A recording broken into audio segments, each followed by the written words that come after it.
I think you could argue that the Republicans are actually better off with the Democrats in charge of the House for the next 2 years. Why? Because the Republicans had maintained a majority in the House and a narrow majority, and the majority in the Senate. I propose to you, we still would not get wall funding done. They would fight amongst themselves, and America would be so sick of them by the time 2020 around, we would lose the House and the Senate and maybe the White House. And maybe the White House coming up, because America would become so fatigued with Republican infighting and lack of ability to get anything done. Also, on the 15th, there's an excellent chance that Donald Trump will declare a national emergency and get his wall built.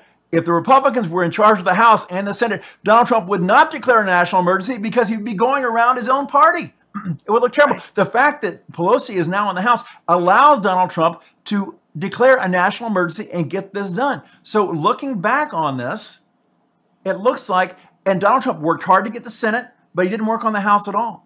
And in getting rid of the House and losing the House, we probably lost, with all the retirements and all the people that were never Trumpers that got kicked out, we probably lost 50, 60, or 70 swamp dwellers that you could never have primaried or gotten out any other way.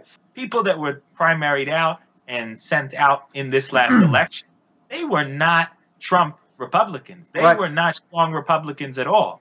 And we lost a lot, we know, due to fraud.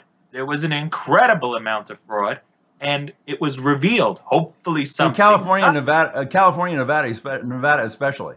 I mean, you had people on election day. There were Republicans on election day in Orange County who were ahead by 6 points on election day and lost when all these harvested ballots started coming in.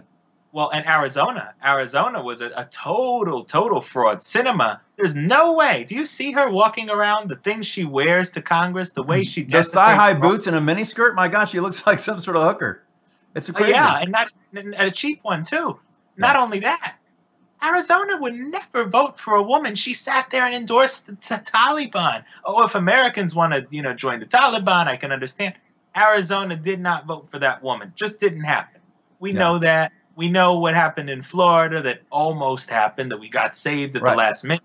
So now we know the extent of their voter fraud operation. And I really think that we can look at it and do something about it by 2020. I pray they do, because if they don't, we're going to have a problem. Well, I know through my sources that we had people studying it and researching it and reporting back. And it could be that Donald Trump is so pleased to have Nancy Pelosi as the Speaker of the House. He's like, okay, let's just live with this for 2 years. We know what they're doing now. And in 2020, they try to do it. We're going to shut them down.